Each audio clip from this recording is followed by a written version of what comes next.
নমস্কার বন্ধুরা, এটা হলো আমার একমাত্র বাংলা চ্যানেল যেখানে রোজ চলে দারুণ সব সাউথ ইন্ডিয়ান আলোচনা। তামিল, তেলুগু, মালয়ালম কিংবা কন্নড় ভাষার হিট, ফ্লপ আর হিডেন জেমস আমরা খুঁটিয়ে দেখি এবং আপনার জন্য নিয়ে আসি একদম খাঁটি সব রিভিউ। অ্যাক্টিং কেমন, গল্প জমলো তো, গানটা মাথায় ঘুরছে নাকি ভুলে গেছো, থালাপতি হোক বা আলু অর্জুন, ফাত ফাসিল হোক বা ইয়াস, সব বলবো একদম স্পষ্ট হবে।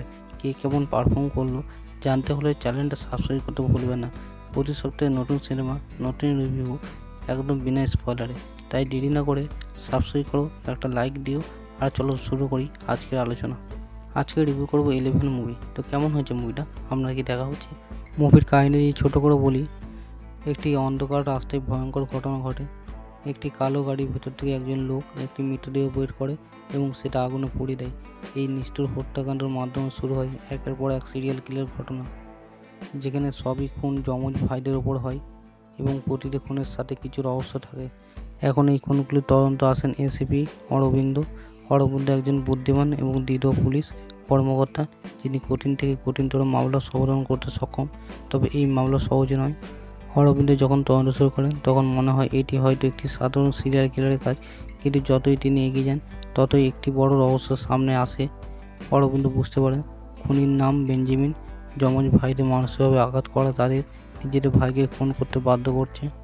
এটি শুধুমাত্র শারীরিক নয়, মানসিকভাবে ভয়ঙ্কর একটি খেলা। অরবিন্দ এবং তার সহকারী মনোহর তদন্ত শুরু করতে করতে রহস্যময় তথ্য পেতে শুরু করেন। এর থেকে বেশি জানতে হলে মুভিটা দেখতে হবে। মুভির পজিটিভ ও নেগেটিভ দিকে যদি কথা বলি, তো মুভিতে বেশ কিছু পজিটিভ দিক আছে। প্রথমত এই মুভির কাহিনী, যেটা খুবই ইন্টারেস্টিং এবং এইখানে দেখিয়েছে একটা স্কুলে 11 জনের যমজ বাচ্চা, যেটা খুবই ইন্টারেস্টিং লাগে দেখতে। এবং মুভিটা প্রথমে স্টোরি বিল্ড করতে কিছুটা সময় নেয়, কিন্তু তারপর থেকে মুভিটা এঙ্গেজিং এবং থ্রিলিং হয়ে যায় এবং মুভির যে টুইস্টগুলো আসতে থাকে সেগুলো ভালো লাগবে দেখতে। এবং পারফরমেন্স সবারই ভালো হয়েছে।